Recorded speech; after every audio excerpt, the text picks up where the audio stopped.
Hello, welcome to the video. My name is Nikki. This is my Instant Classic channel. I am doing something new for me today, which is I'm going to go through and break down this Revolution card that happened last night. I am a huge AEW fan, huge pro wrestling fan. I've been with AEW. My first time watching them was Double or Nothing 2021. Since then, I've been a lifer and a diehard fan, and there have been peaks and valleys, as everyone who's watched the product will know, but there has been a heat and a kinetic forward movement that has been going on in this company since pretty much the build to last year's All In, with the whole Hangman freeing the belt from John Moxley situation. A lot of dudes came together. I feel like, we're years removed from the CM Punk brawl out incident now, and I think everyone in this company is aware of what's happening, is aware of the match that's struck beneath them right now, and everyone, I think, on this Revolution card went out with the desire of having match of the night, except for maybe a couple tag things that were here and there to pad stuff out. But anyway, I want to break this down. Rev 2026 is in the books. The build to the show has been absolutely incredible. I think the last 3 months, the hunt for MJF's world title has been a pretty crazy, unpredictable scramble to the top. I love this idea of having 7 or 8 dudes who all have their eyes on MJF, who are having their own stories and their own side stories, but these guys have been going back and forth. There was a small kind of like pseudo tournament that was going on with Hangman Adam Page, Andrade, Kenny Omega, Swerve Strickland. It was these guys all kind of clamoring to get into that #1 contendership position, which Hangman Adam Page ended up locking in over Andrade. He made a couple unforced errors, I would call them, and let his mouth do his thinking for him, which has never really worked out. Hangman is a dude that doesn't really think things through, and that played heavily into the main event. So we'll get there. Our main event was Hangman Adam Page versus MJF. I believe this is their third singles match. It was built up a lot on the card that, the inaugural AEW match was that Casino Gauntlet Battle Royale to determine the other contender, or like the prime contender for the initial AEW World title reign. And that was between MJF and Hangman. Something that the commentary table, which was amazing tonight. Quick highlight, the commentary table. You had a rotating kind of third man, but Excalibur and Tony Schiavone stayed on the call all night. And then you had Nigel McGuinness and Bryan Danielson passing back and forth. I love the kind of relationships and candor and back and forth that all these guys have with each other. I think it's a little different when Nigel gets in there. He's a little edgier, a little cheekier, a little bit more of a jokester. Danielson, a little bit more earnest. I would say a little bit more sentimental, but both of them just bring such a wealth of knowledge and history and in-ring competition to the table. And I think when you put them with like the raw, efficient, analytical prowess of an Excalibur, who is, going 30 miles a second, calling everything, knows every move, has all of the history and the story unlocked. You mix that with a dude like a Danielson or a Nigel McGuinness who can back up like, this is what this move is, this is what this technique is, this is why he's putting this amount of pressure on this. You get those two, and then Tony Schiavone, I think, is just every wrestling fan. This is a guy who's spent his life in wrestling and who loves it so much, and it's infectious, and he's just marking the fuck out with everyone at home. And it's really, I think that they had a great commentary desk for the whole night. So quick shout out to that on top. But they did a really good job throughout the whole pay-per-view, I think, of building up a little bit of anticipation for that main event. Always Excalibur throughout everything that's happening is going to keep you locked into the history, which I think, I'll say this at the top. First of all, this card for me is one of the best wrestling cards I've ever seen. And it feels, that's almost become like a platitudinous, like uninteresting statement to kind of lob at an AEW event, because I really feel like since Forbidden Door, since the inaugural Forbidden Door, and again, there was like a year long downtime in 2024, right? But that 23, I believe it was, Forbidden Door in Chicago at the United Center. I was at that card. That was my first pay per view. That was super tight. Um, I feel like since then, it's been a couple times a year at least, if not three or four, where an AEW show happens, and we're like that. I don't know how you argue against that being the best show that they've put on. Um, and I certainly think that was the case with this one. But hey, we said that a handful of times last year. I know All In ended. It was, that was the best card. Last year's Rev was good. Rev 2 years ago, I was at that too, in Greensboro. That was the Sting's retirement match. We were walking out of that building saying this is the best pay per view I've ever seen. This is the best pay per view AEW's done. And I think that gives kind of credence to this feeling that I have with this company that they are not content resting on their laurels, and these cards that Tony Khan is putting together and the way that these folks are putting together these stories and these matches, these rivalries, these angles, all of this stuff speaks to the fact that I think they smell blood in the water, and rather than go out and put on a good show or put on a really good pay-per-view, they're going maximum effort, maximum potential on Dynamite, on Collision, and here on their pay per views. So, these are bids for greatness, I find. And I think that's why so many of these cards we end up saying that may have been the best one ever. Because they're not looking to put on a good revolution. Tony Khan, believe you me, and everyone in that locker room, John Moxley and Takeshita, MJF on his 30th birthday, becoming a deathmatch god against Hangman Adam Page, who's a deathmatch god. Andrade and Bandito, the Bucks, FTR. I don't think any of these people are coming out and saying, let's have a good match. I think they're all thinking, let's have the match of the night, match of the year contender. And when you have people this hungry and this talented and this free to really flex their muscles and work their craft and do what they're, wanting to do, think you're going to get a lot of pay-per-views year over year where you're walking away thinking that is the best thing that they've done. Because, look, what? Wrestling should be getting better. Films should be getting better. Video games should be getting better, right? These people are learning and building and growing. The sport's changing and evolving. So, all that to say, the show's a masterpiece, in my opinion. Could be the best show that they put on this year. Could be the best Revolution they've done. Could it be their best pay-per-view? I don't know. I mean, I've got sentimental attachments to some of those 2021, 22 shows, but it was certainly incredible. Everyone on the call, like I said, did amazing, put everything over. The LA sold out, I think it was 12,500 person arena at the Crypto.com arena. It was sick. The crowd was alive all night. So anyway, top of the video. I think the match was absolutely incredible. The card was absolutely incredible. We're going to get to that main event, but we're going to work through it. We'll start with 0 Hour. I was kind of half in, half out on this one, at least for the beginning. But I'll say the Big Boom AJ, Big Justice, Rizzler stuff that they started the show out with. I have no issue with this in the world, right? I like Rizzler as much as the next guy. I think he's funny. I think the absurdity of these guys being out here is wild just on its face. This is the most legitimate pro wrestling company that I've ever seen. And I know a thing or two about the sport at this point. I think that these guys are like peak of athleticism, peak of the sport. So to have something like this, Big Boom AJ, Big Justice, Rizzler, infantry match, which, by the way, the infantry looked pretty outstanding out there. The whole thing was funny, and Shane Taylor is hilarious, ragdolling Rizzler. But I don't have an issue with starting the show off with these guys, right?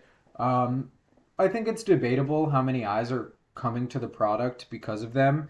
And I think the people like me who really enjoy it and think it's funny and do have a soft spot for the Rizzler and the Costco guys, I think that's probably a small group of people as well. But I think also the amount of detractors for these folks is kind of dwindling. When they first came, it was, what in the WWE are we doing here? But, Big Boom AJ, he was a wrestler. these guys, their 15 minutes have stretched a little bit farther. I think that everyone just like is cool with them now. You know, they're wholesome. They seem to be family people. They seem to be decent folk, and as many people as you can have out here reaching out to little different communities and people who aren't, you know, diehard pro wrestling fans like a lot of us AEW sickos. You know, Big Boom AJ is out here putting the company over on a lot of different, you know, on his lives, on podcasts, on interviews.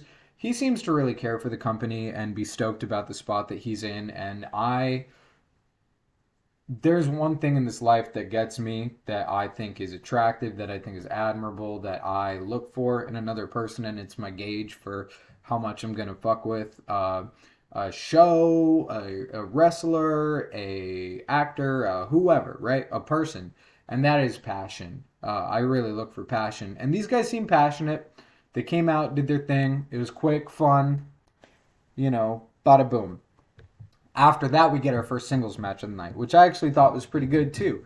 Willow Nightingale and Lana Cross for the TBS title. This was a card that I sat and discussed with my buddy. We went through the whole thing and tried to piece out who we thought was going to win. You know how you do, just like prediction time before the show. We got most of this stuff wrong. We got the vast majority, actually, of these match outcomes incorrect. Which I like, man. I like TK with the curveballs. He's been nice with it lately. I never can really predict what's going to happen on this show. But this was the one spot that I think was a pretty safe call. Was Willow Nightingale here going up against Lana Cross for the TBS title. These two were going to collide again on the show in tag action. That was the Babes of Wrath defending against...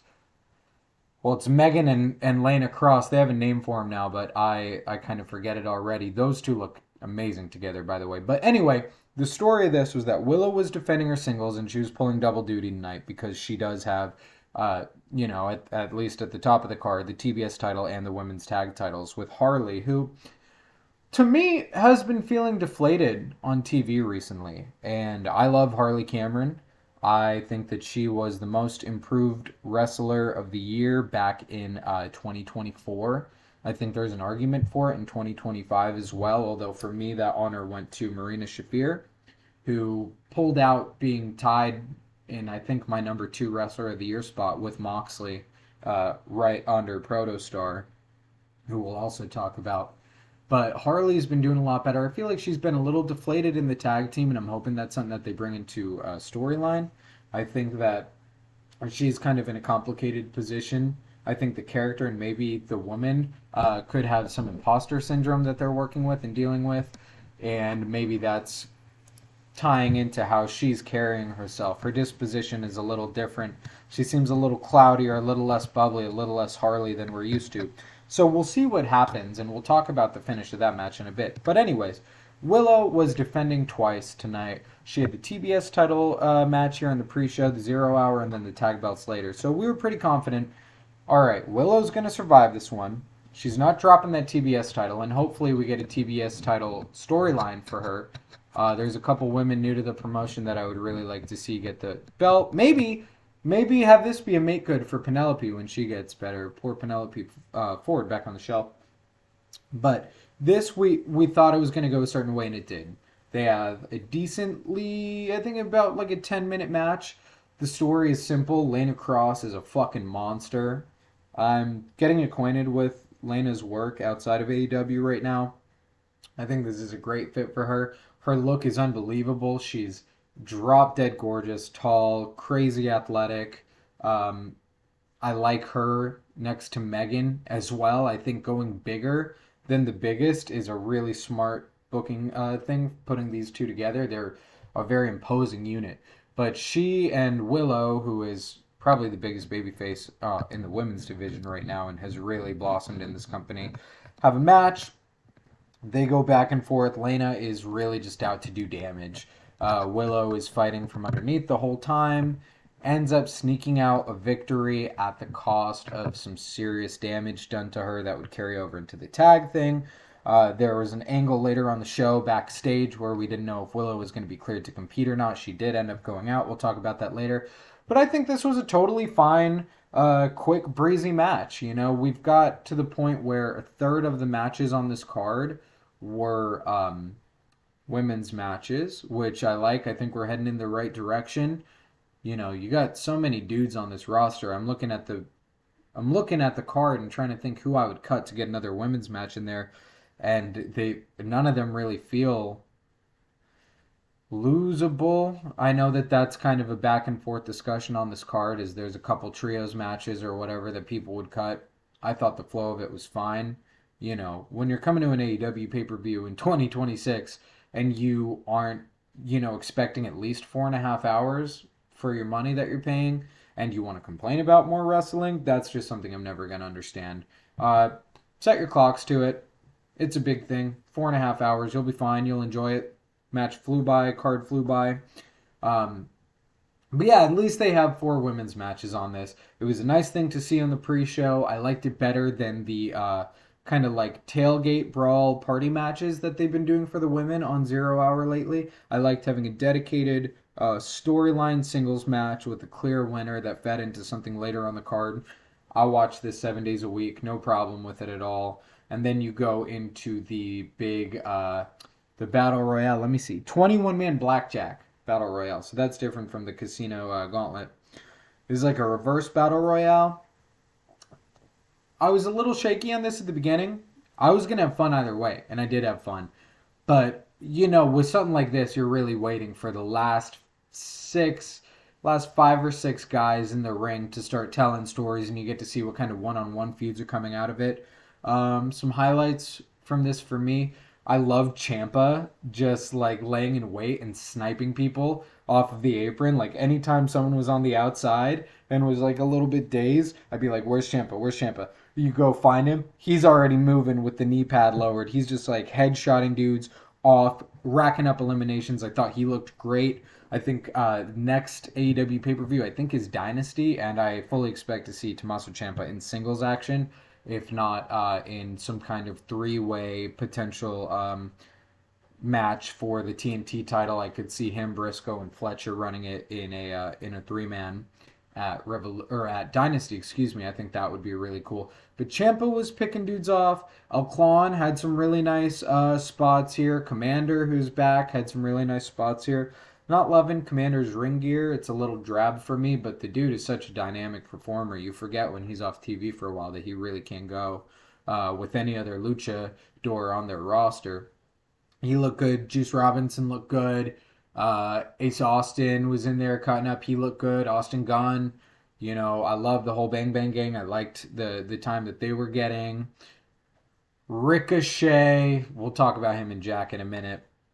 I'm trying to think who else played a big role in this. Danny Garcia got some good spots. It's just all the guys that you like to see. Bowens was out making a show for Shibata because he's still trying to join the ops. So this was all of like the tertiary stories that they've been doing that I've been enjoying a lot of, and I think is going to build what the mid card looks like for the next 3 or 4 months. This was them making a little bit of progress on those stories. Got no issue with this. We'll watch it all day. The really fun part, you get down to the last handful of guys. I think Juice is the third one left, and the 0 Hour is coming to an end, and it runs into the pay-per-view. So like the first 5 minutes of the pay-per-view were basically a quick singles match between Jungle Boy and Ricochet doing a lot of stuff on the ring apron. Excuse me for a second. And their chemistry together is unbelievable. Juice Robinson gets eliminated. The two of them are in there going back and forth. I believed Ricochet on Saturday night, the promo that he cut on Collision, where he said basically, unless it was Wednesday, I think it was Saturday, where he was like, "I'm walking out as national champion, and I don't give a fuck what Tony Khan thinks." And I bought him. I took him at his word for that. So I was kind of expecting him to retain the belt. But it went to Jack Perry. Now, Jungle Jack Perry is a dude who has had a lot of ups and downs in this company. When I came in, he was just this fresh, young, like baby face. That was still the Jurassic Express days. Marco was still around, right? Then you had him and Luchasaurus as the tag champs.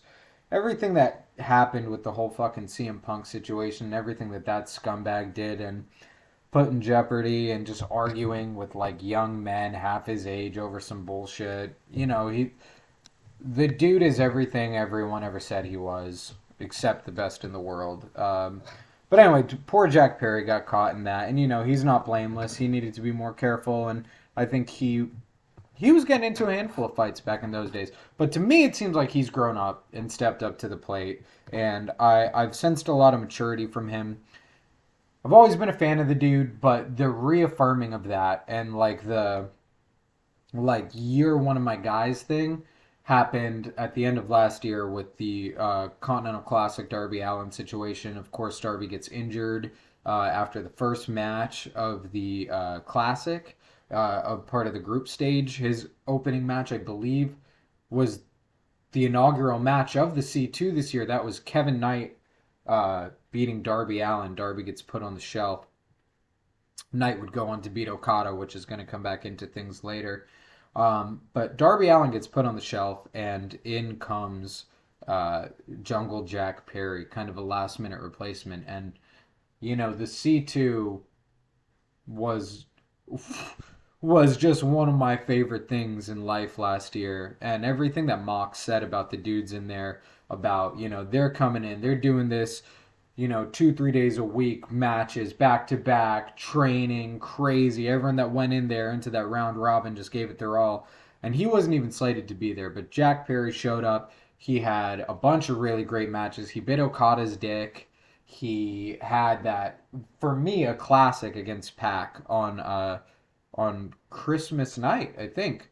If it wasn't Christmas night, it was Christmas Eve, where Luchasaurus came at the end and they were handing out cookies and milk and dinosaur toys to kids. But that really put him back over in my heart. And to see him get this now, and to look back and be like, the CM Punk stuff was 3 or 4 years ago. 4 years ago.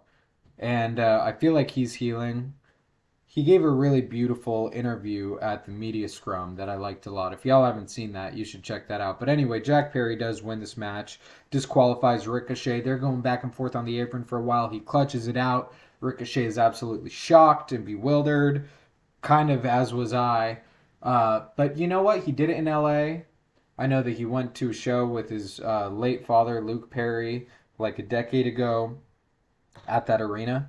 So for him to win the title there, I thought was a thing of beauty. Excuse me. And was really just happy for him. And that was the opening. I thought it was hot. And then you go right into, good God Almighty, FTR Young Bucks 5. Now, I want to say, I put this over the match at Wembley that they had. I liked that match. I was a little bit underwhelmed. I think with the resume that these two have built over the years, from the founding of AEW and from FTR coming in what, 2021? Somewhere in that timeline.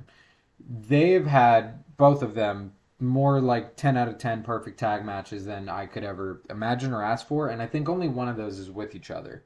FTR, I put over the Aussie Open match, the Bang Bang Gang match, the Briscoe trilogy, them at that inaugural Forbidden Door in the three-way tag match. All of that. They've been amazing, but the Bucks stuff hasn't been clicking for me like I think it should since that initial match that they had, which is one of the all-time greats. I thought this one was on that level. The Bucks come out with the whole Jackson family, like all the kids kicking it. FTR comes out completely slimy, evil, nasty. These guys are jackasses. They also represent my hometown, Asheville, NC. Excuse me. We put on for FTR. We love FTR in Asheville. They do. They really bring a lot of pride to our town. So anytime I get to see them defend on a pay-per-view and hear that Asheville, North Carolina, I just pop for it. So they came out totally scummy, big Stoke in the wheelchair. Everyone's in matching tracksuits. They look like douchebags. They're in Celtics colors in LA. It's awesome. They're grabbing cheap heat all night. Cash Wheeler is a fucking asshole. I think by default, and I don't mean this disrespectfully, because I do think people know how good he is, but just by default, because of, Dax's persona and his mouth and the way he moves, Cash Wheeler is one of the most underrated, underappreciated wrestlers of all time. He's at least in that conversation, just by virtue of being the guy standing next to Dax Harwood. Who you got to remember too? Dax had the podcast. Dax had a lot of things. He had that singles run. He did a lot of things that pulled him out a little bit in a lot of people's minds ahead of Cash. But Cash Wheeler is fucking class. This dude is an unbelievable pro wrestler. He's legitimate. I laugh every time I think about him getting that charge with the pistol. The dude's awesome. These dudes came out, put on an unbelievable match. We got a lot of good color really quickly. Dax, I think he got busted the hard way. That the crimson mask that Nick Jackson was rocking. Who is my favorite young buck?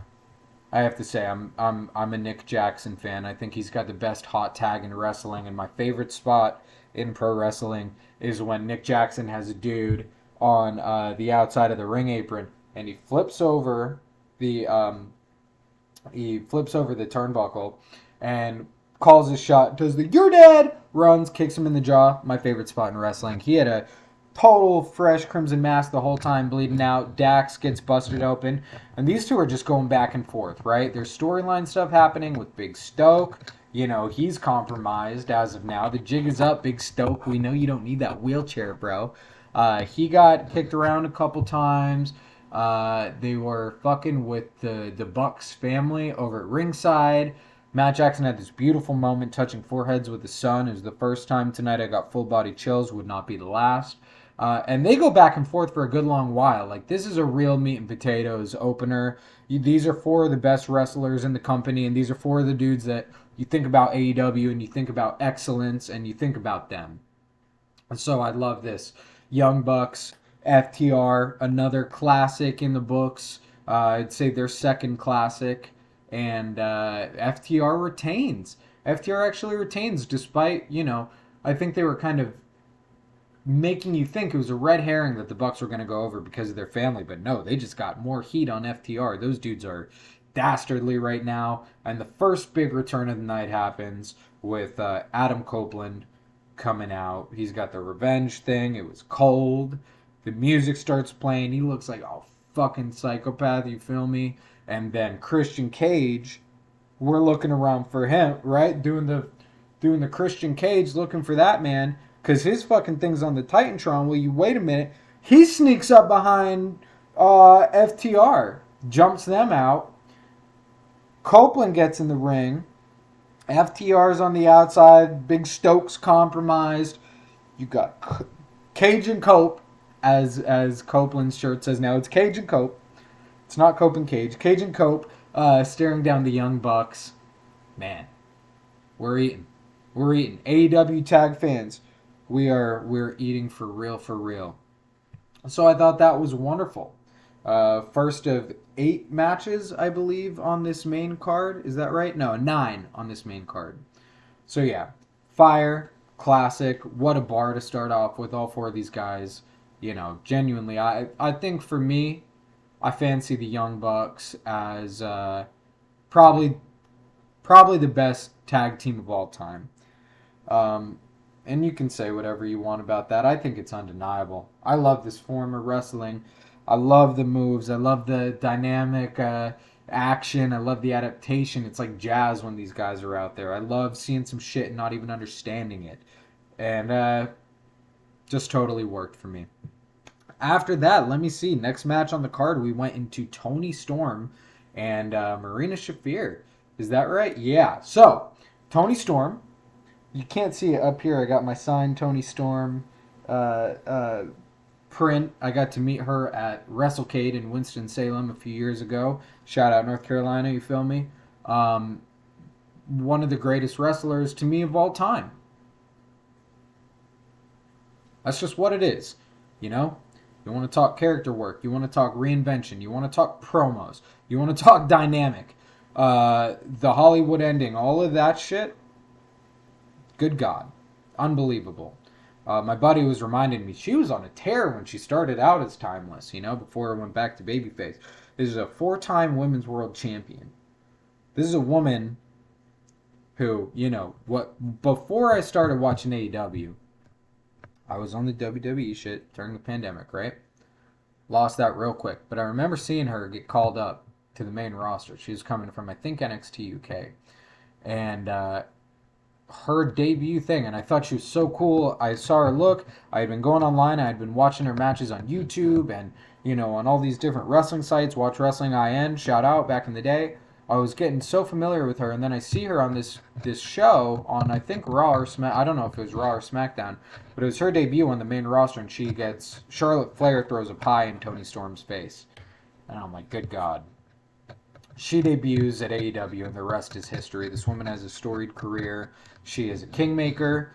In the case of one, a Mariah May, she is a queen killer, right? What did she say in that promo? I sentence you to a lifetime of mediocrity.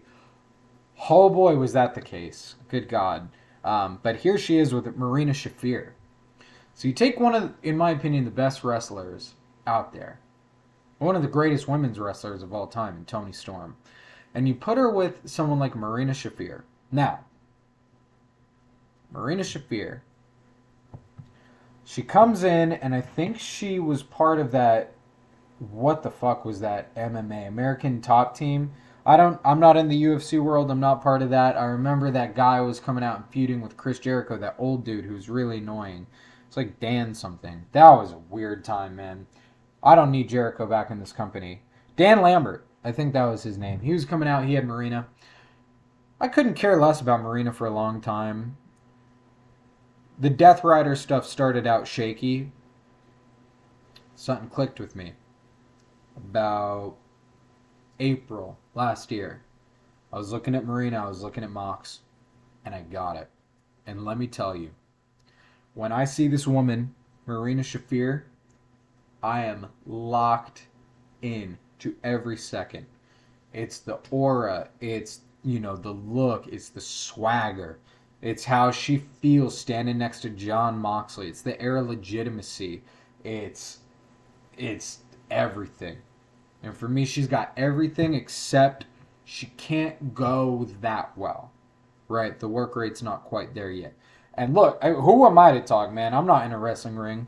You're not going to see me putting on any classics. But, she was lagging. It's tough. You can be a great wrestler anywhere in the world. You come to AEW, you got to be a little bit better than great. But she's someone like Harley, who this wasn't her native thing, and she's really taken to it, and she's really gotten better. So I was excited about this. A solo pay-per-view outing against the greatest woman wrestler that they have. We can have the Mercedes Moné conversation, but I'm just going to say Toni for now. I'm like, what is this going to do for them? And I'm going to say the same thing that I said with Willow and Lana Cross. I'm watching this match 7 days a week. Straight up, right? Like, I'm watching this 7 days a week. I had a blast. Thought it was short. I thought it was efficient. I thought it was punchy. I thought Marina stuck to what she was good at. Toni stuck to what she was good at, which is every aspect of the sport and her craft, because she's a god. She's a goddess of wrestling. She's whatever you want to say. So she, I think, made Marina look really good. They've been building a story. I've been liking them working together. I've been loving the promos back and forth. Marina needs a little bit here and there, but she's got everything else in place, right? And if she's delivering this, keep going, man. Let me see her. Now, Ronda Rousey debuts. We're going to chat about that for a second, too. But we'll get to that. We're going to see Marina get more of these opportunities. And, she was working in ROH for a while. She was working on Collision for a while. She's had some Dynamite showing. She's been doing all this tag stuff. I think the ceiling's really high for this woman. I think Moxley is the exact right person for her to be with, excuse me. And, no problems with this. They're running this back on Wednesday. If it's not unsanctioned, it's maybe no holds barred. They've got some kind of stip on it.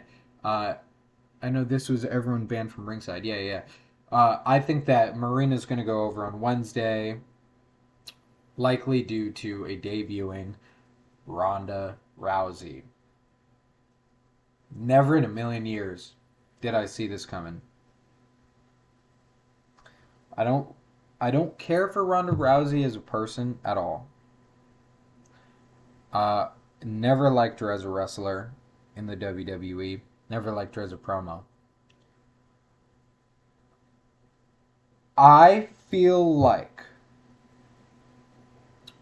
with where this company's at right now, with how hot they are, with how all hands on deck everything is right now, I feel like she's not here for no reason. And I know she slagged off this business 100 times. Dude, if you came in and your experience was working with the WWE in that late Vince era, I guarantee you would hate the shit too. You would hate the fans. I mean, the WWE is a different thing, dude. I think that maybe she's ready for this. I think she's been talking to Marina. I think she's been talking to Moxley. I think she's been talking to TK. I think she gives a fuck. She had that Ring of Honor match a while back. She looked like she was having a good time in there to me. I thought she did well. I'm excited to see how this plays out. She's made her apologies. You can accept it or not. You know, that's not for me to say. I don't know if I do. I don't know if I even care enough to.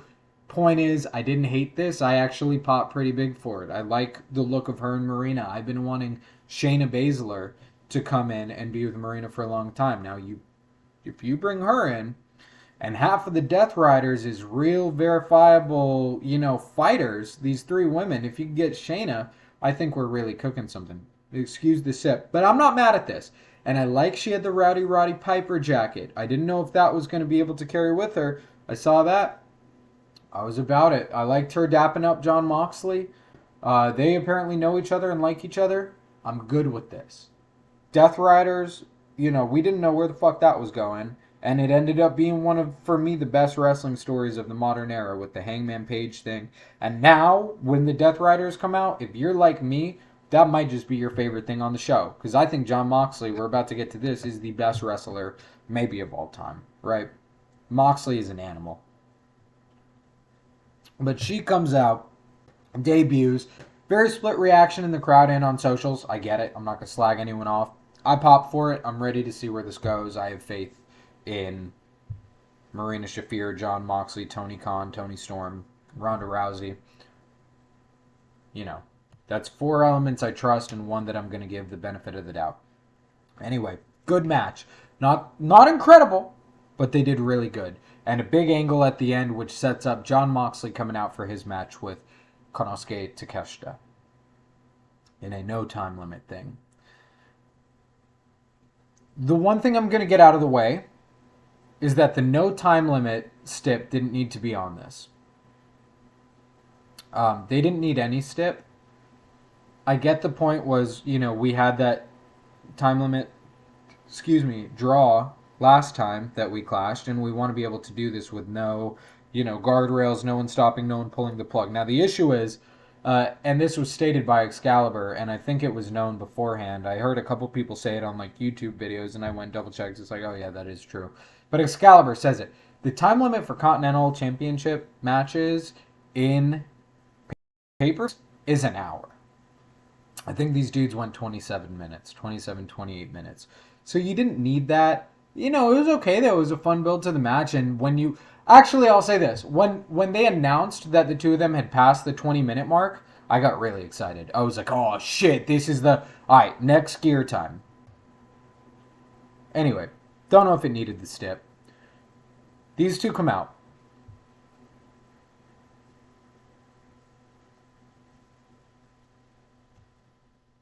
And I'm just speechless.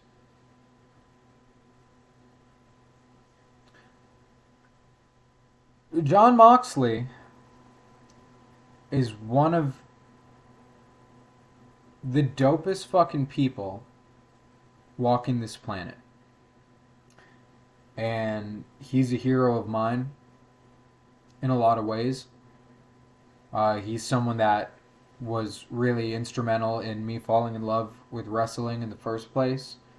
And, not to get personal, not to get into anything, John Moxley was a guiding light on a sobriety journey that I've undertaken. I credit him and his decisions with a lot of that. I think he seems like a wonderful man. All that shit aside, take all that out. This dude is a demon. I think everyone hits one Moxley match where it clicks with them, and then you can never watch it the same.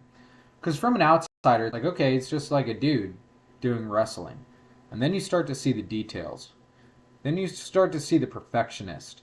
Then you start to see this dude who has devoted his life to this pursuit of greatness, who picked a lane and picked a swag and a steez and a look and a movement and a vibe, and who crafted every detail of himself around it, is a dude who's, I believe in his 40s now, who's getting better week over week, as he's saying.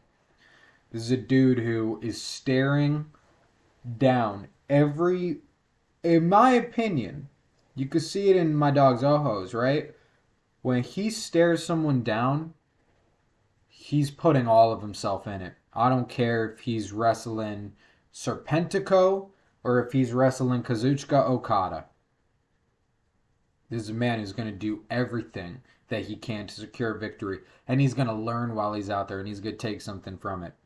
He and Konosuke Takeshita might be wrestling soulmates. I think that's a conversation that's happening a lot right now.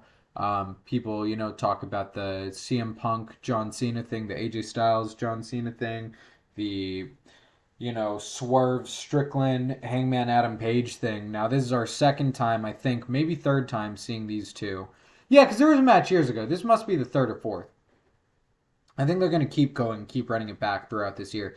These two dudes are made for each other, man. Konosuke Takeshita, young dude, comes in under Kenny Omega wing.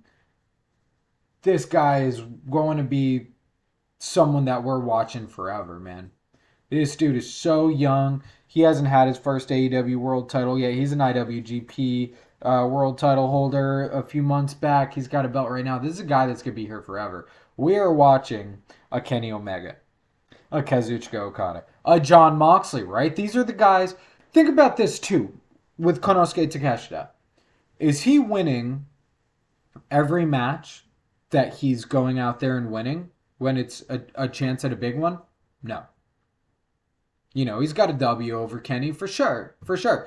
Is he taking the title off Kenny? I don't think so. Is he taking the title off Mox? Not right now. Okada? We'll see. But the point is, these are the guys that he's being tied to, right? When you're building a legacy like the one that we expect Konosuke Takeshita to have, what you're doing is starting him early on, putting him in the ring with an Okada, with an Omega, with a Moxley, with a Fletcher, with an Ospreay, right? With guys who are at the top, with the peak, the pinnacle of the sport. They're telling you early on, this is the level that bro is on. And he comes out here and puts on about a 30-minute match with Jon Moxley. I think he's the greatest wrestler, maybe of all time for me, And that might be crazy because Kenny's right there. That's my 1A, 1B is Mox and Kenny. These two come out, put on a 30-minute match. Oh my God. Every 2.99, every Brainbuster, the Raging Fire, the Death Riders, every DDT, the Stunners, the Cut. Bro, these two went out there like two jazz artists at the height of their prowess. These are guys, that don't share a native tongue. I think they both speak some of the others. Takeshita seems like his English is getting decent, not great, decent. These two dudes probably didn't have to say a word to each other. I'm no Triple H fan, but I remember Moxley's autobiography. He discusses, I think he had two matches against Triple H in his time in WWE, and one was really early. And he discusses the feeling of working with a professional like Triple H, who's a guy that I'm sure that he despises, and they could not be more different. They couldn't be more different in the things that they care about and who they are and what they believe in and what they support. One is Jon Moxley and the other is a cartoon villain. But he talks about getting in there with Triple H and them not needing to say a fucking word to each other beforehand. And, I don't know how much of the time that's the case, but he says there was no planning, there was no anything. We went out there, he got it. I'm sure that these two dudes have been sitting and brainstorming this whole thing for a while, but if you told me that they didn't speak a word to each other and this is just what happened, I'd buy it, man, because this was a fight. This was desperate. This was two dudes. Oh my God. And by the way, Takeshita is about to be the biggest babyface in the world. Yeah, I know we got Ospreay coming back in a bit. We'll talk about that, but Konosuke Takeshita is about to be one of the biggest baby faces in the world. it's going to be unreal. Him with that blood coming down, passing out to Moxley, him fighting back. I thought both these dudes were put away for much of this match, but they weren't. They came out here to put on a classic, and it's just that simple. Dynamic, physical, artistic, desperate again, I'll say. Beautiful. I'll watch this 20 times a week. At the time of this happening, this was the measuring pole for the rest of the card. I was like, that might be where I don't know who else is going to come near that. But they went out, they did their thing. John Moxley retained after the match. You got Pac, Danny Garcia, and Yuta coming out, and I am expecting Pac. I'm side eyeing this dude Pac every time he come out, man. I don't trust him. I think Yuta's probably still pissed about his hair. I don't think Danny Garcia is really to be trusted. I'm waiting on them to turn on Moxley, but it doesn't happen. There is an angle though, and that angle is the return of Will Ospreay. Huge. I don't think I expected him until Double or Nothing, maybe the build to Double or Nothing, but he's here. He's moving. He's back in it. He had a really cool package, video package. I enjoyed it a lot. Goofy, silly, fun, kind of like, kitschy sci-fi little thing. He's back. Dude looked like Vegeta in the bio tank on Namek. No problem with it. Welcome back, Big Os. Someone needed to call Ospreay and let him know we like Moxley now. I don't know what the fuck they're gonna do here, man, because Mox to me is over like Rover. You feel me? Like this dude is getting serious love and adulation right now. But who can be a bigger babyface in wrestling than a Will Ospreay coming back from, a neck surgery, an almost career-ending injury and a neck surgery after he had that beautiful unsanctioned, what was that, the Team Ospreay versus Death Riders, where he had Tana in there and he had, I think Kenny was in there, Darby was in there, so I don't know. These two dudes are total baby faces. Takeshita, if he's involved with this, he's a total baby face. So we're gonna see what happens. My prediction is still holding strong. For me, I think that Takeshita is getting jumped out of the DCF. I think Mox is getting jumped out of the Riders. I think he's going to try and piece it up and be dogs with Ospreay, and Pac is not going to like that because remember, those two have a history as much as anyone does. Is Pac and Will Ospreay. So I think he's not going to be too happy with Mox. I think he's going to get jumped out. Take is going to get jumped out. Maybe that's a tag. Maybe that's a team that we see. Imagine those three dudes on a pay-per-view together. The Aerial Assassin, the Ace, and the Alpha. Moxley is the Ace, by the way. But there's so many ways they could go with this. Happy Ospreay's back. Really big news, big deal. I loved it. Loved it. This was the bar for me. Now, what came after that? I think I might just jump around here because I'm a little hazy as to what the exact order is after that. But I believe that the next matchup that we had was Swerve Strickland versus Big Bad Brody King. This was just a hoss fight, man. This was just two big, nasty motherfuckers going at it. And broken record, sue me, dude. I loved every minute of it. Brody King and his ascension into this picture. I never thought. I was in the building when Brody King debuted for AEW. That show was happening, I think, in Raleigh. If it wasn't Raleigh, it was Greensboro. May have been Greensboro. Yeah. It was at the Greensboro Coliseum. Brody King comes out. Everyone there was excited. Everyone knew what the deal was. But, he's packaged with Buddy and with Malachi for so long. And I think, this is obvious. Malachi leaving this company is the best thing that could have ever happened to Brody. I feel bad for Buddy. And I do think that when he heals, he's probably going to do whatever time he has left here and go to WWE to be with Rhea. But the ascension of Brody King. And I read Malachi talking about it. Or Alistair or whatever the fuck. Who cares? He's buried. I read him talking about it. He said he told Brody, he's like, as soon as I'm not in the picture, you're going to go places. And man, the Brody King experiment is just, I think it's going off without a hitch. He's a ready-made main eventer that I never thought would get there. The dude has size more than anyone in this division or this picture. He's got an edge to him. He's got a look that you just... You could you could charge millions of dollars just to have a guy on your roster with this look, tatted out, the big fuck you chain, the mask, the chants. My dude is nasty. He's got the crowd behind him. I love the fuck ice chants, making it out of just the Brody verse and into the Don Callis stuff with the fuck Don Callis, fuck ice 2 chants. So, I like that that's a signature of his and that people look at him as a community leader and a voice of reason and someone with a real moral compass who's like politically motivated and is looking out for his people and his community and, his Mexican and his Mexican American brothers and sisters, dudes from Van Nuys, right? Like, he really believes in this shit. He wears it. Respect to Tony Khan for not pulling the plug on these fuck ice chants or on the abolish ice merch. I think Brody King, everything about him screams legitimacy. I love watching him. I love hearing him. I love chanting. When you're in the venue, you always get excited for Brody King to come out because you're going to, hoo.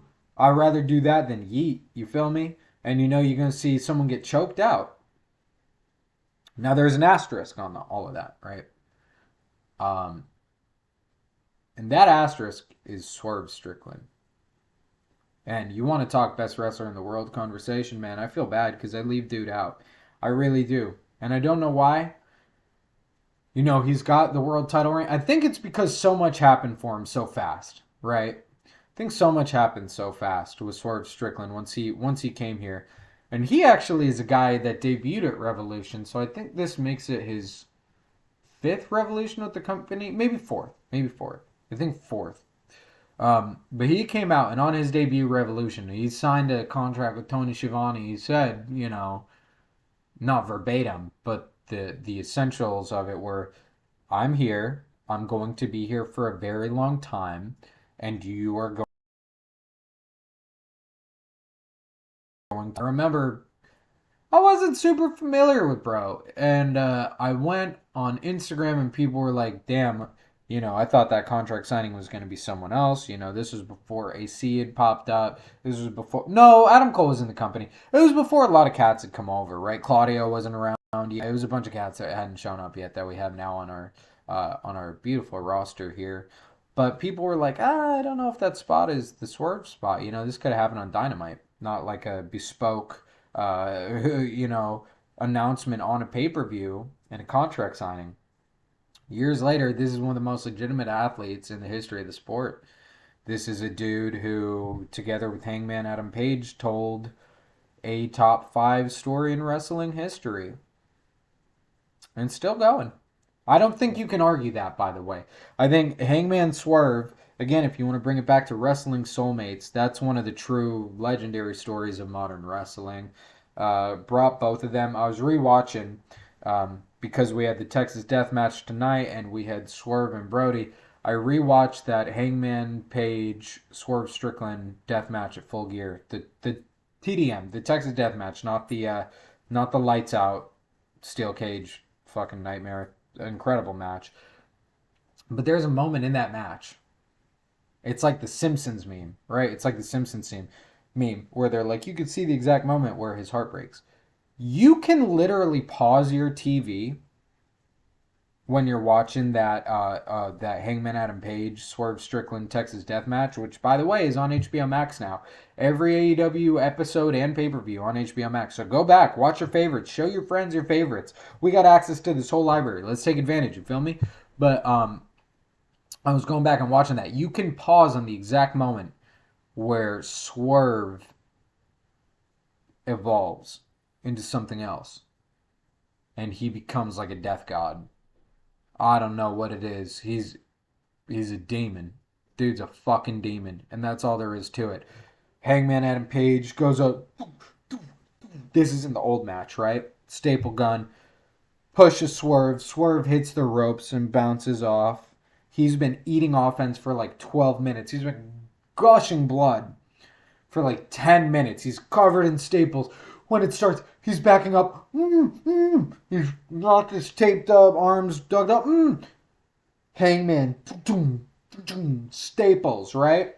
Cutting him up. Barbed wire. Boom. Buckshot. Boom. Body slam. Dog doing all this stuff. Getting pile drivers. Swerve bounce off the ring, gets up, turns and looks at Hangman. He's kind of to the side like this, too. He's looking at blood coming down his face. Gets the staple gun, walking up to him. On his own self. It's the moment you see him change, and from there's no looking back.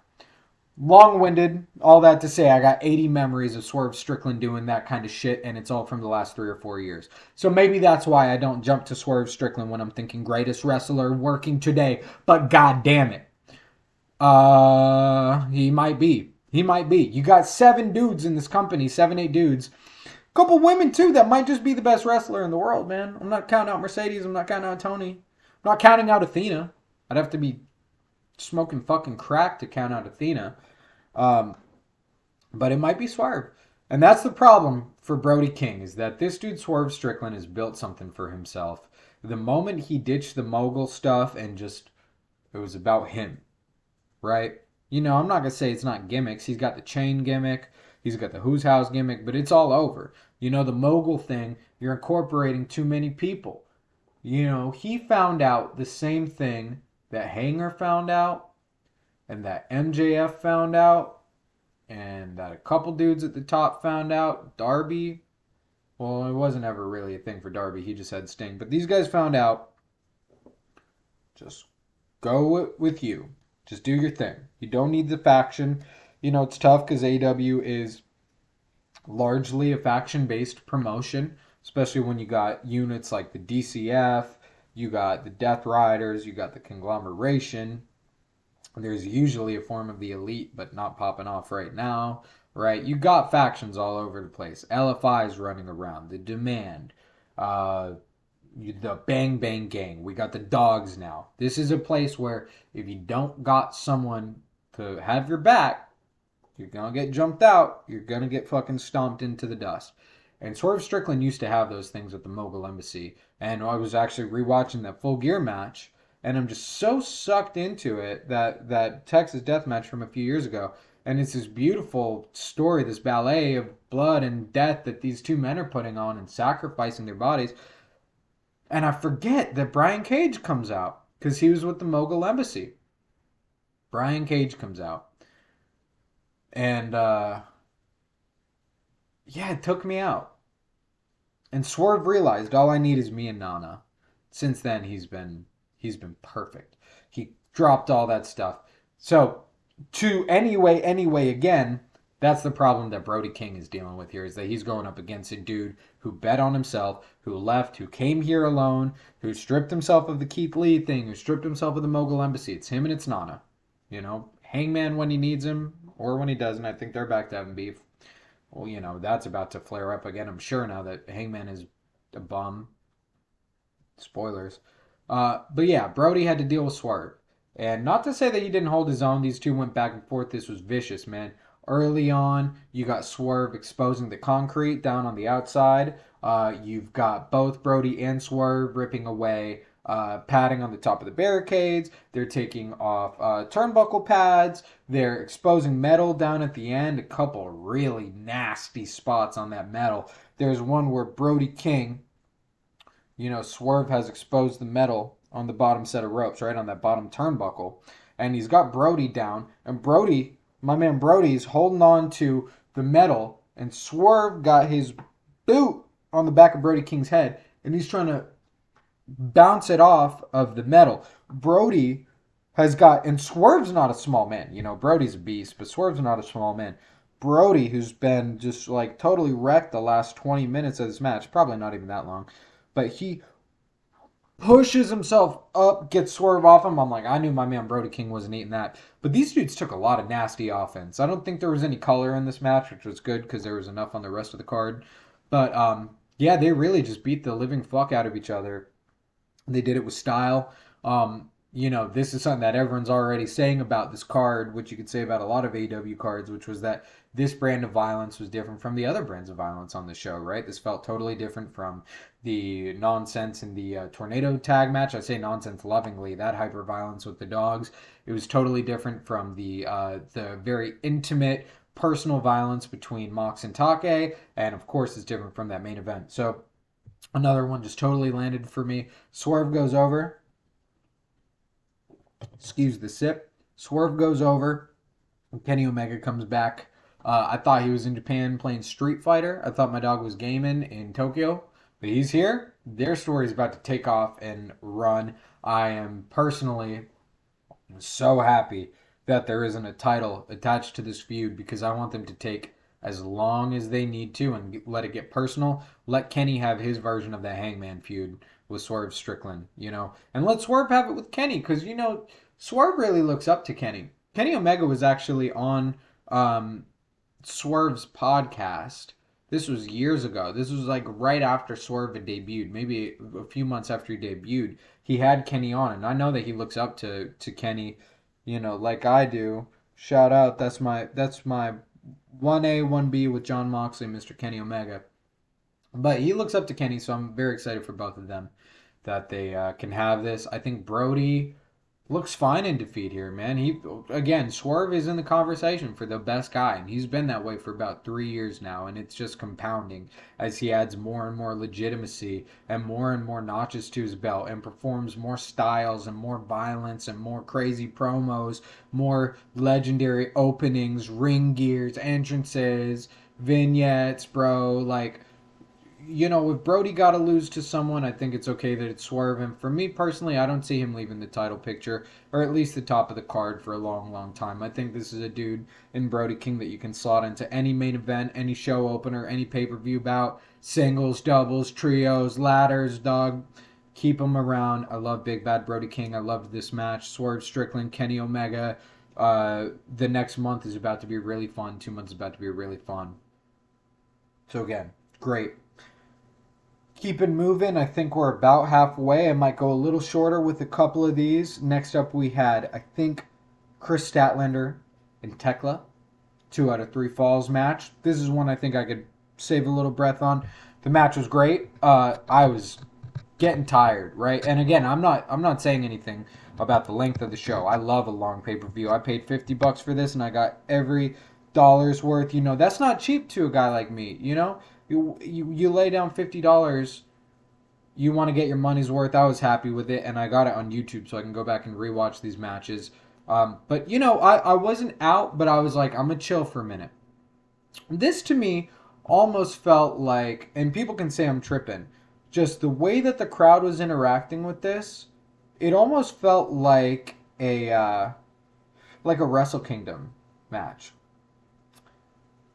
The audience and the air of this and the speed of the proceedings and the clap responses and the limited kind of pop-up cheers and the way that this was being watched, it's because everyone was tired and they were saving up for the trios and for the TDM.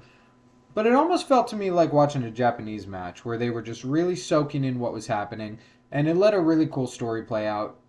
I'm happy at the end of the day that these two got a spot on a pay-per-view card. And I think the match was great. I think the storytelling with the belt was awesome. I think Tekla is totally over right now. She's awesome. Statlander can kind of do no wrong. A buddy and I were talking. She's kind of the Hangman Adam Page of the women's division. And, that's really pretty much the truth. But just after the work that they put in the past couple months, specifically with their storyline together, I liked getting to see them here on this pay-per-view stage. I like the length of the match. It didn't feel overly long. This was kind of a slower, more thoughtful kind of thing where they were pacing themselves. Tekla kept going to the outside, doing a little dance for the cameras. She's like actually just fucking weird. Not like in like oh my god, she's weird and quirky. Like there's something, and she's playing up the whole I am crazy, I'm toxic, what am I? But there's something actually like a little off.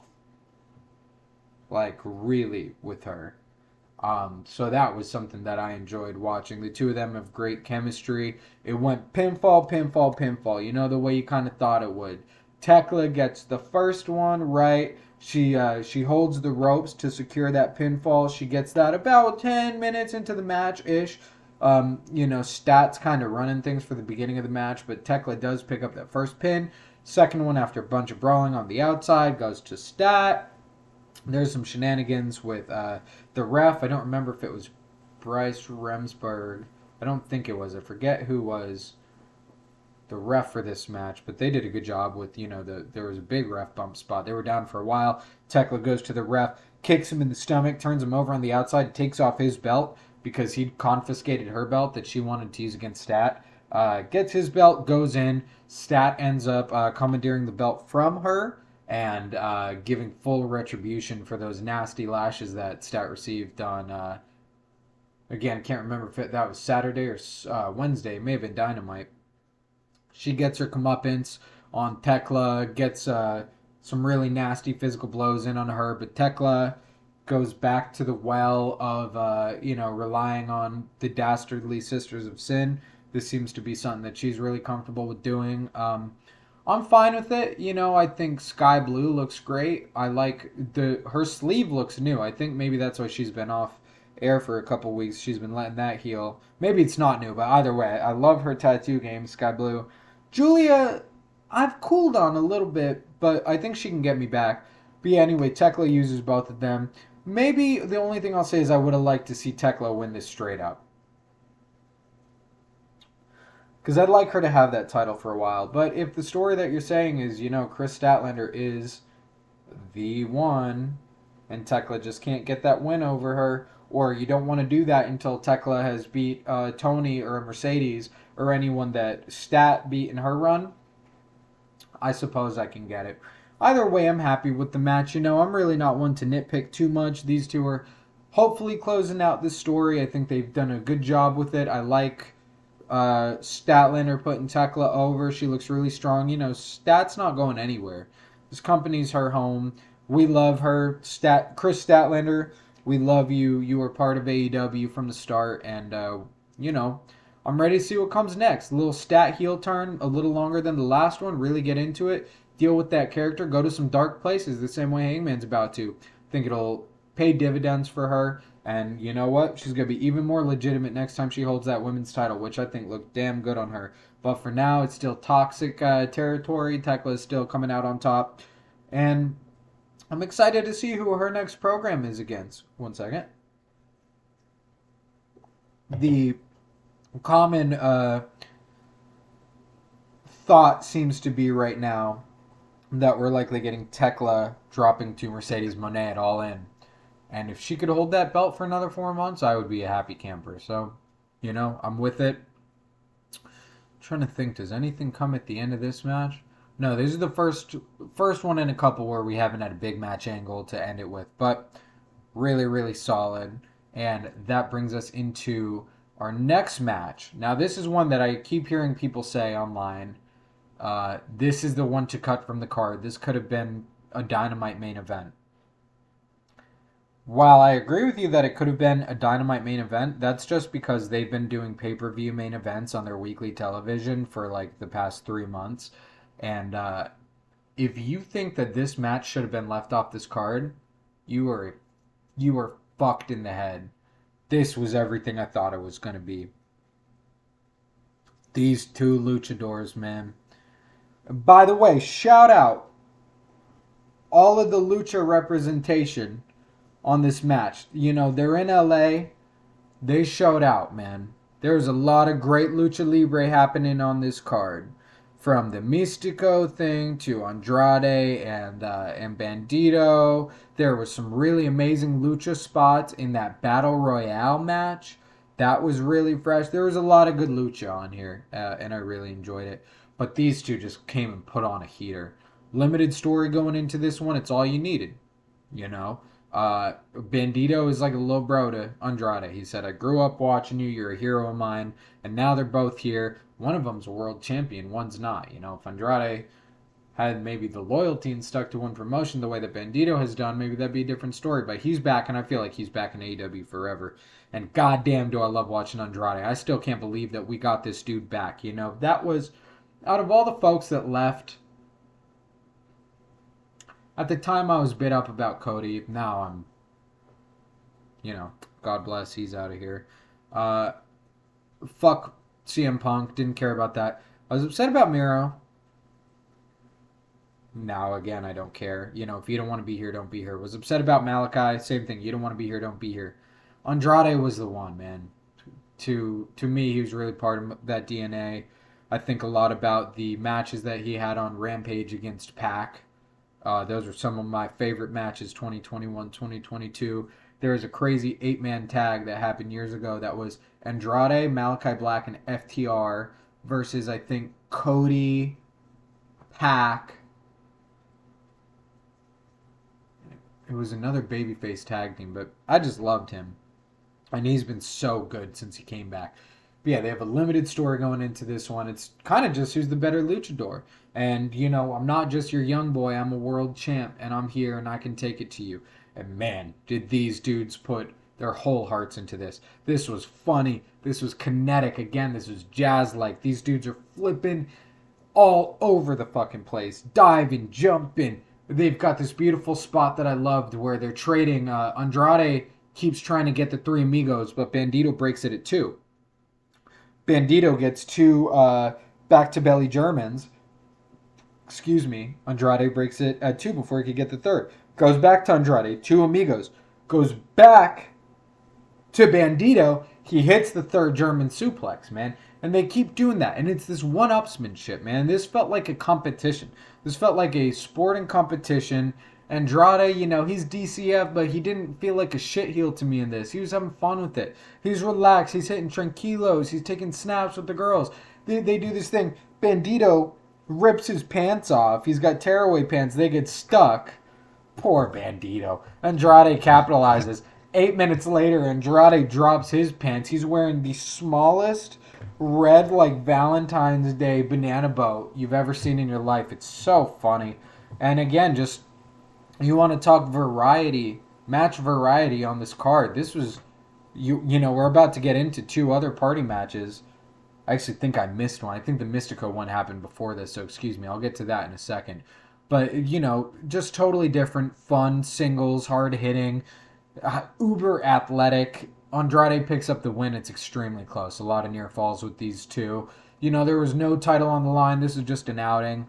I loved it. I can't wait to see where Andrade goes next. I think that smart money, smart booking would be get him an MJF in a program.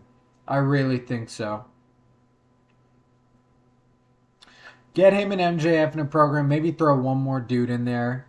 They had that little backstage thing that happened at the HOG match, or the HOG card that Max wrestled Zilla Fatu. Andrade came and confronted him. I think that challenge is coming, and I think it's coming soon. But yeah, this one was out of order, but we did have trios action. We had the Don Callis family. Only 2 weeks, I believe, after a week and some change after winning the trios titles from Jet Set Rodeo, which I guess I'm the only guy that liked that trios name. I thought that was funny. Or Jet Speed Rodeo, excuse me. I like Jet Set Radio. I thought it was funny. I thought it was cool. I know Speedball's a gamer. So, it was cool with me. But they broke up because Hangman had to focus. MJF sabotaged them with, kind of baiting out Kevin Knight, weakening him up with that title match at the beginning, and then leaving him vulnerable for those titles to get stripped away. You got the storyline going into this of Kevin Knight is doubting himself. I thought we were getting a Kevin Knight heel turn tonight. It's still coming because Swerve is cooking something up with Kevin. He's got some kind of story that he wanted to pull off with Kevin Knight. But, it's a little bit more time until then. Let me take a minute. Because in some ways, this is like the match that I like best. I don't think it's the best match on the card, but I just want to take a moment and put over everyone involved with this. Mystico and Okada speak for themselves. It's still to me, I was in the United Center for that first Forbidden Door when Okada came through and wrestled in that snake bit 4-way with him, Jay White, and the Adams. But I remember being in that room and seeing Okada come out and feeling Okada in the arena where Michael Jordan played with the Bulls. And it was like nothing I'd experienced. And the fact that we're years out from that and this dude is just week over week in this company defending titles, going on show, it's still surreal. It's surreal that Mystico is here. The entrance, the All Elite graphic on the Jumbotron, the fireworks, the singing. I got chills. You can't see him. I've got chills. I've got goosebumps just thinking about it. This match was just fun and beautiful and full of love and passion and effort. And there's so many stories being told here. There's so many rivalries, dude. Because Okada and Mystico are about to go into a legendary singles clash at some point. And then you've got these interwoven narratives of Kevin Knight and Kazuchika Okada, right? Kevin Knight picks up the win against Okada, who we all thought was going to have a flawless C2. Kevin Knight picks up the shock upset, one of the greatest upset matches I've ever seen in my life. Reminded me of a higher stakes version of Action Andretti going over Chris Jericho on Dynamite back in 2023. More is going to come of this than came of that. That was wrong person, wrong everything. But that was a crazy ass moment.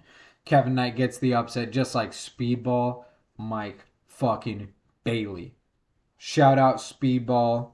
If anyone in the world is going to see this video that was on this card, I don't think anyone is, but if anyone was, it'd be Speedball Mike Bailey, because that dude seems like he's kind of a cat like I am.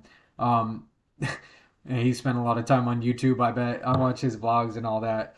He picks up the win over Kyle Fletcher in what was a very late match of the year contender for me. I think it only really got upset by at the very end of the year, by Kyle Fletcher, John Moxley. That was my match of the year last year, frankly.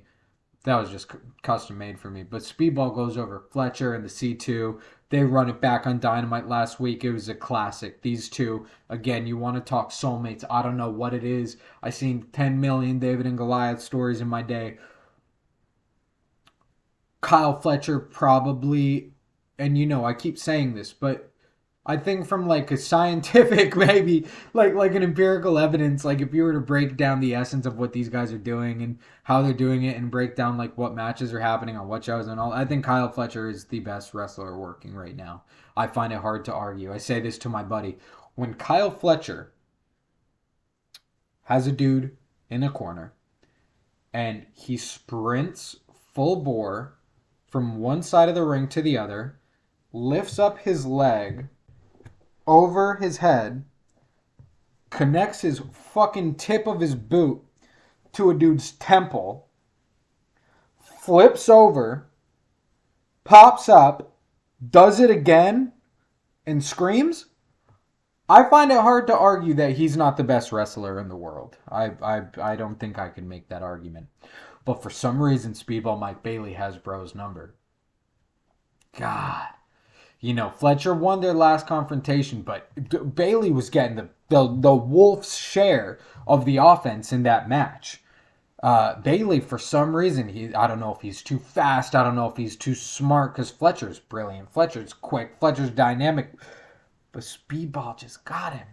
Speedball just got him. And they're playing off that in this match. But anyway, I'm already doing it. I want to put everyone over that was in this match. Jet Speed has been in this company for 1 year, right? I don't ever want to see an AEW pay-per-view. I don't want to go a week of television without seeing these two gentlemen on my screen. Every match. Speedball and the Jet. Every match, bro. It's just fire. It really is just amazing to watch, man. They're so young. They're so dynamic. They're so physical. Kevin Knight, does he need a little mic work? I guess, but I like him. I really like him. I think there's a lot of room to grow, but when he talks, I just feel something from him. It's so weird. There's a warmth and an earnestness. I see him on the media scrum last night. I love listening to this dude talk. Speedball, too. And you could tell that these dudes are really like, they're young cats, both of them, but they're traveled. These guys have been around the world. These guys have done a lot of wrestling. And they really respect it. And they really respect, legacy. They respect the art form. They respect where this stuff comes from, bro. You can hear it when they talk. A lot of these great wrestlers, you got to keep in mind, these are people who love wrestling. I'm on Instagram the other day. I see Minoru Suzuki posting. Mercedes was just in Japan. I think she was on like a strong show or a Stardom show or something. She took Minoru Suzuki out to dinner, dog. That's what it's about.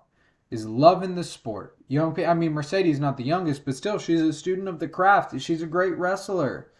These guys are great wrestlers. Kyle Fletcher too. And you hear it when they're talking in this media scrum. They're like, Speedball Mike Bailey's like, I just tagged with Mystico. I just wrestled Okada. These guys understand the gravity of the situation that they have found themselves in. And they understand that they have been asked to hang with the big dogs. And they came in individually. They found each other and something just clicked. And man, I cannot put these guys over enough. I really cannot. I really cannot put these guys over enough. If I see them on a card, man, I'm there to the point where, I live in the Carolinas. In May, we got a show coming to Charleston, South Carolina, and one coming to Asheville, my hometown. Both of them are 4 or 5 hours from me, dog. I cannot risk missing either one of them because I can't risk not seeing these two dudes in their prime in person another time. That's a thing that I really could look back at my life and be like, I wish I seen Speedball and the Jet wrestle more. Not to mention Kyle Fletcher, bro. So Kyle Fletcher and Mark Davis come into this company together, right? And I remember they had the match with FTR, and then they had the one at Forbidden Door with FTR with also Jeff Cobb, JC fucking Mateo, whatever. They come in together, and they're already hot, man. But poor snakebit Mark Davis. His injury forces Kyle Fletcher to evolve. Fletcher adds all that mass, dude, from being the twig that he was with that mop of hair. Shave the head, add, 30, 40 pounds of muscle, bro. What is there to say about the tear that Kyle Fletcher's been on? Every match I see of Kyle Fletcher is a classic. He doesn't fuck up. He is so intelligent. He's so aware. He's an amazing seller. When he's on a tag team, he's calling these spots. He's getting sit rep with his boys. What's the situation? Where are we going? He's QBing it. Cody Rhodes is a quarterback. Kyle Fletcher's a fucking quarterback, bro. Don't play with that. Cody Rhodes doesn't know how to play with others. Cody Rhodes don't know how to collaborate. Kyle Fletcher, with his two dudes, he makes everyone look like $1 million. He puts over everyone he's in the ring with, bro. He makes Speedball Mike Bailey look like fucking Assassin's Creed more than Will Ospreay, bro. He's amazing. So these two groups of three guys, and Kazuchika Okada's Okada. I don't need to say anything. He's one of the legends of the sport. These three guys come out, DCF's barely had the title a week and some change, right? Not more than a cup of coffee. Jet Speed just dropped out. I'm thinking there's no way that another oddball pairing happens. They put on a heater. I can't call all the spots in this, and this video is also going too long, but just know every spot of this was fire. Dynamic. You got the strength of Mark Davis, the legendary ring generalmanship, the resumes of a Mystico and a Kazuchika Okada. The two of them, these old guard guys with these 4 young cats who are on the come up that are going to be in this business forever. They're putting them on. They're talking in the back, bro. They're teaching these guys things. These guys are learning from the greatest people from all over the world. That's what you got to understand. They got top guys from Mexico. They got top guys from Japan. They got top guys from the States. They got top guys from Canada. They got people from fucking Austria and this shit. They got German. They got every style of wrestling. And everyone's just talking. You got guys like Moxley. You got Danielson back there telling people stuff, dog. You got Omega. Fire. It's an amazing match. Shock upset. Kevin Knight redeems himself. UFO splash over Kyle Fletcher, who's on the ground being held down by his brother Speedball. UFO splash about 10 feet through the air on Mark Davis, gets his pin back. And now we get Mystico All Elite. This was my favorite, man. I loved it. This was all my favorite, but these guys, if you can't tell, I was a little shaky with AEW in 2024. Just because of whatever, man. Right? We were all there. It wasn't. They got through it. They persevered through some tough times. 2025 starts with Speedball and Kevin Knight. Man, I'm happy they're with me in 2026. I love this match. Congratulations to the new Trios champions. Let's keep getting reigns and stats under jet speed. Mystico, I want to see him as often as I can because damn, does that crowd love him and damn, is he good. So, with that, I think we're down to our last two here. The Tornado Trios match, I'm going to go really quick through this one. I'm actually just going to sprint through this because this is already way too long. The Dogs, to me, with the asterisk that I think the Rascals have, like, maybe no ceiling, the Dogs, for me, are the big signing of this year. They are the big exciting prospect. These dudes are nasty. These dudes are different. I've watched that squash match that they had on Collision where Gabe just walks through the ring, eyeballing the dude and attacks him. David Finley is slow walking to the one dude. Clark Connors comes out, spears a guy. It's like a fucking... It's like something out of... If y'all are like action movie fans, it's like something out of The Raid. Or if you're an anime fan, it's like a Jujutsu Kaisen jumping. Dog, these guys are nasty. Now, again, we're going to keep this one short because I think this is going long. This show was 4.5 hours, right?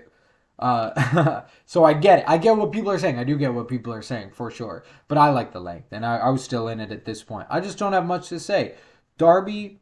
Here's what I'll say. If there was any match ending that I could change, it would be this one. I really wanted the Dogs to go over, and Darby and Orange Cassidy specifically are Teflon in this company and are just AEW guys who can eat any pin. There's nothing, I mean, from Darby, tag team with Sting ending undefeated, and Orange Cassidy legendary Intercontinental title run, which I think is my favorite title run that I ever watch week to week. That was when that was right after Ospreay had wrestled Orange Cassidy. Orange Cassidy gets that IC title and does that legendary run. They're Teflon. Specifically, those two guys don't need a belt. But, whatever. They got it. It's on them. Or no, not a belt. Excuse me. They don't need a W. Sorry, this has been going a while. They don't need a W. The Dogs really did. I know that the wins are going to come back on Dynamite, and it was announced immediately following this that Gabe Kidd and Darby Allin have an unsanctioned coffin match on Wednesday, that it's going to be the final chapter of their thing. Once that's done, I need the Dogs winning those trios titles by the end of the month. Next month, we'll say. Or at Dynasty, right? This Jet Speed Mystico thing is cool. It's a good way to bring Mystico in, and I'm very happy to pad the stats on Jet Speed as far as title reigns. The Dogs need to not lose again because these dudes, if you let them, can be the most unique act in this company. But look, it's a Tornado Trios match, right? You don't have tags ever in all the time. The way that the Dogs move is so cold and calculating and brutal and fucking off the cuff. I love their entrance music. I love their packaging, everything. We need wins. That being said, they've been in the company for a cup of coffee. It's been 2 weeks since Finley debuted. They're already on a pay-per-view. They're going on right before the main event. I'll take it. And people, we have to think about this too, okay? When people are talking about cutting matches, one of my favorite shows, AEW shows ever, one of everyone's favorites, is AEW All Out 2021. 22? 21, 22. 21. Which is where Minoru Suzuki comes out, Danielson and Cole come out, CM Punk has his first match in AEW against Darby Allin. You got a bunch of stuff on that card. I think Moxley's wrestling Satoshi Kojima or Jin Akiyama. I think it was Kojima. Anyway, there's a ton of stuff. That's one of the most celebrated cards in AEW history. On that card is Paul White versus QT Marshall. Okay? So, I don't think there's... when you look back, ain't shit always sweet, bro. You look at, like, a great card like Double or Nothing 2021. You know, you got Hangman versus Brian Cage. There's small stuff, small potatoes things all over the place. I couldn't cut any of these. I like all these. And I think that, you know, this one When you say like, oh, there's a couple matches you would cut, and one of them would be the Tornado Trios match, or you would cut the Andrade Bandito. How, dog? This is not QT Marshall versus Paul White. These are pay-per-view worthy matches. It's just that everything on their weekly television is so good that you get tricked into being like, oh, that should have just been a TV match. No, dog. Like this is where it belongs. It's good. I loved it. Fun. Darby Allin gets strung up for a lot of it. Orange Cassidy and Roderick Strong come out with some really actually cool, creative, innovative tag team stuff that they've been putting together. I like where the story's going. They said in a scrum afterwards that they got their eyes on a tag team title by the end of the year. I'm fine with it, bro. Put some gold on Roddy. Dude's not going to be wrestling forever, and he needs his flowers. He really does. He is that good, and he got some crazy hot tags tonight. He cleared the ring a few times. It was wild. Match ends when Darby Allin gets freed. He's a fucking psycho. You already know. He takes out Gabe Kidd, traps him. He puts his arm with one of those zip ties down at the bottom of the ring, locks him up, secures the win for Team AEW. Again, would have liked the dogs to go over just because they're fresh and new, but I trust Tony Khan with these three. I really do. I hope that they're not injury prone like the Bang Bang Gang was, but I do think they're going to get a push. And this was the last match before our main event. And Team AEW needed a win because this main event is one of the saddest things I've ever seen in wrestling. Going into Revolution 2026, I don't think I've ever felt like a match was scarier or more important or like I couldn't afford to miss it more than I felt about this match. The build to this, the stakes, the years of storytelling. It's actually a fool's errand for me to even try and to break this down or to put this into words. These dudes are two sides of the same coin. Excuse me. My favorite story ever told is Hunter x Hunter. That manga, that anime Hunter x Hunter, and in that story, characters are dark, cracked reflections of each other, right? That's the whole theme of all the Chimera and everything at the end of that story. The song that they play in the show, Hyori Itai, translates two sides of the same coin, right? MJF and Hangman Adam Page, these guys are two sides of the same coin. And it's a story that they're telling all night via the spots that they're doing, the callbacks to old revolutions, to each other's matches and histories. Adam Page makes MJF relive his history with CM Punk by bringing out the dog collar. This thing turns into a dog collar, a double dog collar 30 minutes into it. And there's like 20 minutes after that. This thing was fucking psycho. He's bringing that up. MJF is bringing up Hangman Adam Page's history with Swerve Strickland. Puts a syringe through his face, pulls it out. It's the nastiest thing I've ever seen. And I'm hydrophobic, right? I don't really fuck with needles. Hypophobic, not hydrophobic, excuse me. But I can watch these spots and now, I'm a little better with it. But they're doing all these callbacks. Commentary keeps telling you, they're like, Adam Page has done the same dastardly shit as MJF. He has. He's been evil. He's been the evilest guy in the company at times. He's done stuff that would make MJF blush.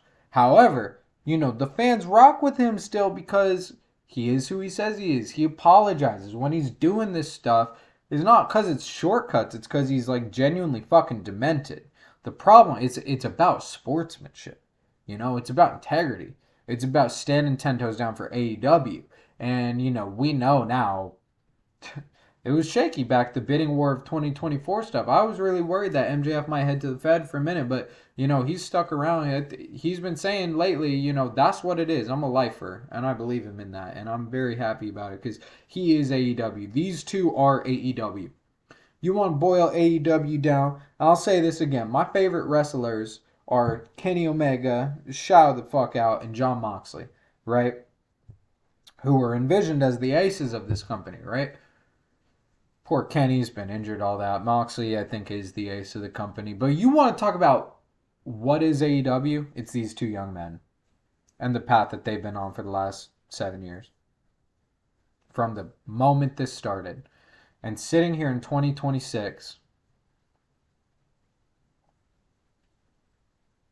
I have chills. This is what I want to put over, man. I want to put over this company, AEW.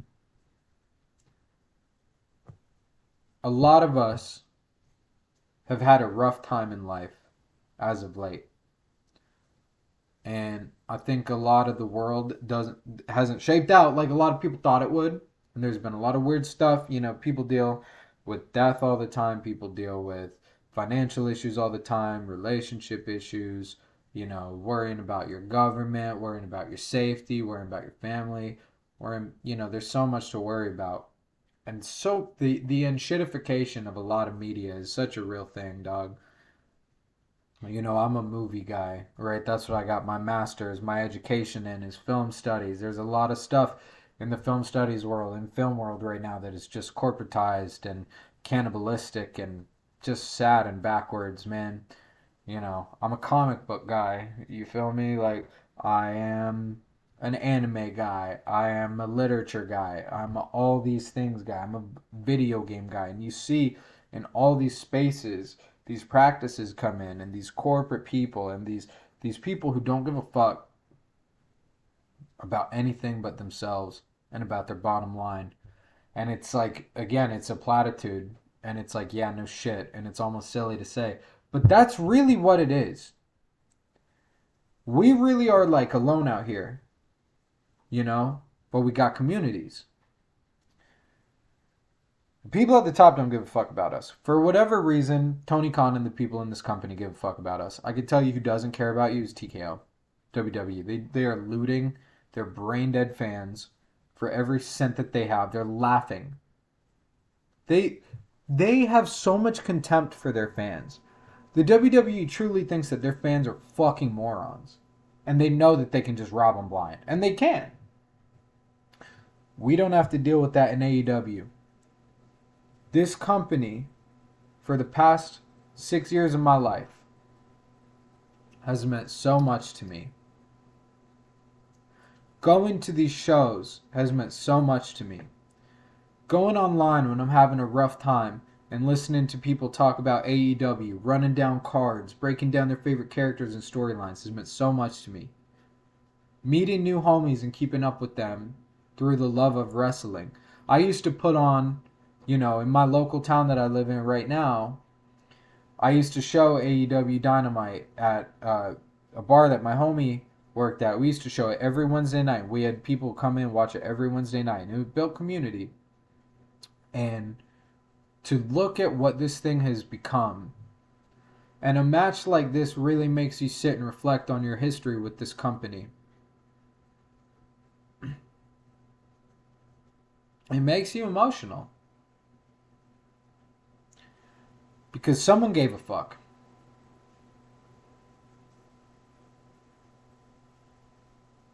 Someone gave enough of a fuck. And everyone on this card gave enough of a fuck. And these two men, Hangman Adam Page and Maxwell Jacob Friedman, came out here, respect to Terry Funk, forever. And they put on one of the greatest death matches of all time. MJF's 30th birthday. They go about 50 minutes. One of the most violent matches I've ever seen in my life. Difficult to watch. At many stages. But you know what? The narrative, the depth, the layers to this story that these two have been telling, even when they're not directly telling it, these two have dropped hints here and there. They got the nicknames, they got the matches, they got the rivalry, they got everything, and it all came out here. This was a coup de grace. This is what it looks like. This main event specifically, but let me say, this whole card is what it looks like when you really give a fuck. And when you have passion for something. And when you have respect for people that show up for you. And when you have pride in what you can do. And when you have pride in those three letters, AEW, you see them out on the ring, you ain't looking at fucking Slim Jim and DraftKings on the ring. 3 letters, 3 words. AEW, All Elite Wrestling.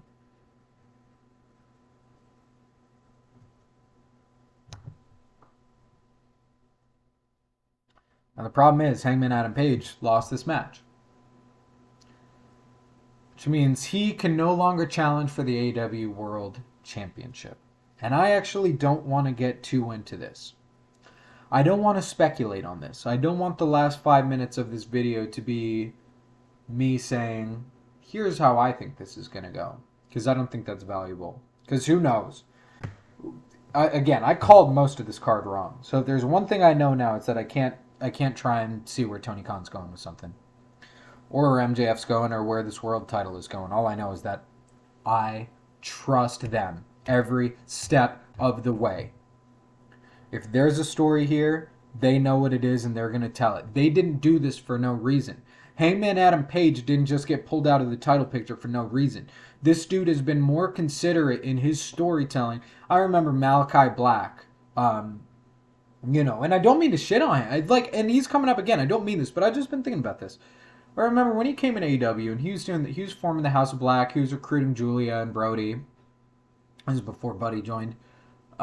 He has this interview where he's talking about, I have written entire novels worth of lore and backstory for this character and for this faction and all of this stuff. And he says that, and I'm like, that's awesome. At the time, I'm like, that's awesome. Guess what? It didn't show up. And I don't know if that's his fault, or I don't know if that's Tony Khan's fault.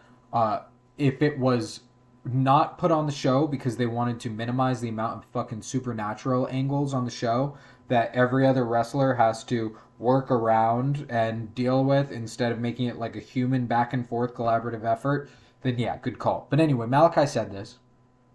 He said, I've written books about this. You know what? Hangman Adam Page hasn't probably sat down and written out this lore, but he's lived it. I'll tell you this, you can have a War and Peace sized tome breaking down the story of the first 7 years of Hangman Adam Page in AEW.